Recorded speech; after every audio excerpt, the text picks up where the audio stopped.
देव सहाय। मैं एक उपाय कहता हूँ, ये जो जितने भी अवगुण मैंने बताए हैं वे अवगुण सब गुणों में बदल जाएंगे अगर इनका विवाह किससे हो जाए, भूत भावन शंकर भगवान से।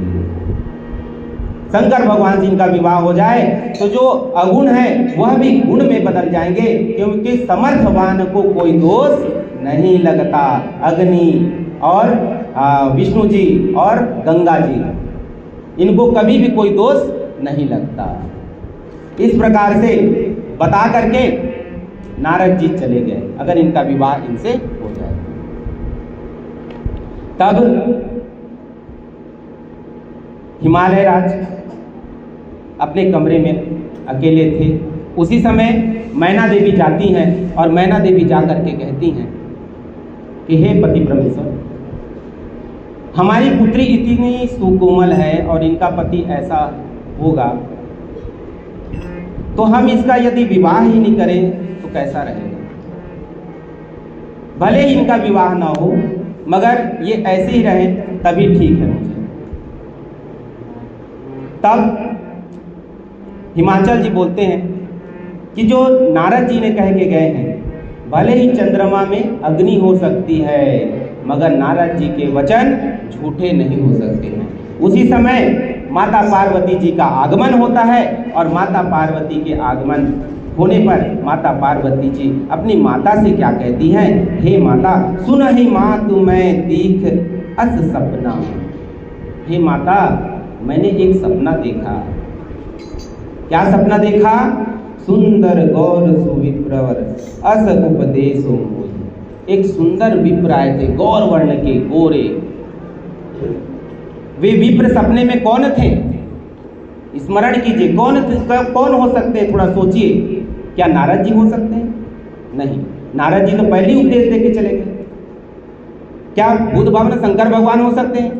शंकर भगवान तो भगवान के नाम में ध्यान मग्न बैठे हुए हैं, वैराग्य धारण किए हुए। कौन हो सकते हैं? वे कोई और नहीं, श्री हरि, जो कि विप्र का रूप धारण करके आए हुए थे। बोलिए सियावर रामचंद्र भगवान की जय। और उन्होंने क्या कहा? तब बल रचई प्रपंच विधाता,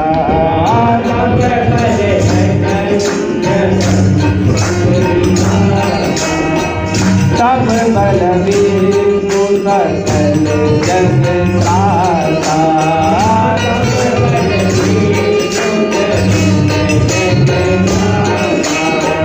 तब बल शंभु करहि संहारा,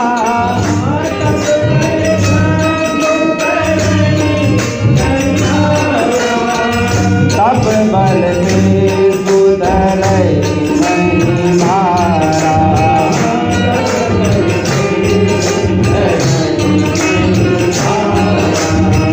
तब बल विष्णु धरहि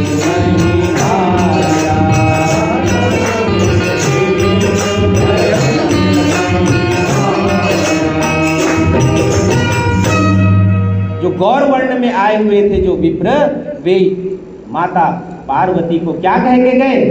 जाओ तप करो, क्योंकि तप के बल पर ही आपको भगवान शंकर मिल पाएंगे। तप करने के लिए क्यों कहा? किसी भी चीज के लिए परीक्षा जरूरी होती है। माता सती ने तो भगवान पर शक किया, वहां पर अपना बुद्धि प्रयोग किया, वहां पर श्रद्धा नहीं, अपनी बुद्धि को प्रयोग किया और भगवान की परीक्षा ली। इसलिए भगवान भूत भावन शंकर भगवान भी चाह रहे हैं कि पार्वती अगर मुझे पाए तो पहले परीक्षा से गुजरे, परीक्षा से गुजरे तब ही मुझे पाना इतना सरल नहीं है माता पार्वती को, क्योंकि माता सती ने मेरे गुरु का अपमान किया था, मेरे गुरु का परीक्षा लिया था और गुरु की परीक्षा लिया था। इसलिए यदि मुझे प्राप्त करना है तो पहले वह गुरु की पहले परीक्षा करे, परीक्षा ले। उसी समय जब माता पार्वती यह सब बता रही होती अपने स्वप्न के बारे में, उसी समय आ जाते हैं वेद शिरा ऋषि। वेद शिरा मुनि आई तब सबहि कहाँ समझाई। पार्वती महिमा सुनत रहे प्रबोध जाई। वेद शिरा ऋषि कौन है? वेद शिरा ऋषि श्रीमद् भागवत महापुराण में वर्णित है। महाराज भृगु जो थे उनके 3 पुत्र हुए, कवि, धाता और विधाता। विधाता के पुत्र हुए प्राण और प्राण के पुत्र हुए वेद शिरा ऋषि। और वही वेद शिरा ऋषि आते हैं और वो कहते हैं कि आप दोनों मैना देवी और उनको समझाते हैं कि इनको तप करने के लिए भेज दीजिए, और यदि यह तप करेगी तभी बुद्ध बावन शंकर भगवान को यह प्राप्त कर पाएगी। उनको प्राप्त करना इतना सुगम नहीं है। पुर धरि उमा प्राणपति चरना। पुर धरि उमा प्राणपति चरना। जाई तपु करना। जाई तपु करना। माता पार्वती ने भगवान भूत भावन शंकर भगवान के चरणों में मन से प्रणाम किया और प्रणाम करके तप करने के लिए, कठोर तप करने के लिए निकल पड़ी। कठोर तप। संबत सहस मूल फल खाए, सागु खाए 7 बरस गवाए। 1000 वर्ष तक कंद मूल खा करके, 100 वर्ष तक साग खा करके, पत्ती साग जो भाजी पाला जो होता है, साग खा करके 100 वर्ष बिताए। इस तरह से 1000 और 100 क्या हो गया? 1100। 1100 यानी 1 रुद्री। 11 एकादश रुद्र बोलते हैं। 1 रुद्री का तप।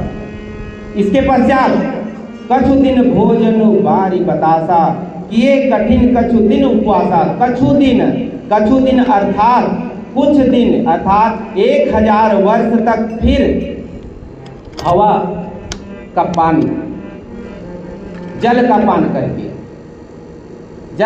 करके उसके बाद किए कठिन कछु दिन उपवासा। कुछ दिन उपवास अर्थात 100 वर्ष तक उपवास रह करके भगवान भूत भावन शंकर भगवान को प्राप्त करने के लिए माता पार्वती ने उपवास किया। और तीसरा चरण जो उपवास का था, बेल पाती कहीं पर ही सुखाई।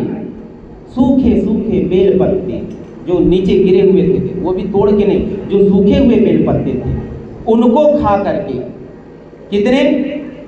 3000 वर्ष तक 3 सहस्र संवत सोई खाई। 3000 वर्ष तक सूखे बेल पत्रों का पान किया, खाया। माता पार्वती ने उसको ग्रहण किया और 300 वर्ष तक उस बेल पत्ती को भी खाना बंद कर दिया। और जहां बेल पत्ती का खाना बंद किया, माता पार्वती का एक नाम पड़ा, अपर्णा। बोलिए अपर्णा माता की जय। चलिए एक भजन के पश्चात आगे के प्रसंग में प्रवेश करेंगे।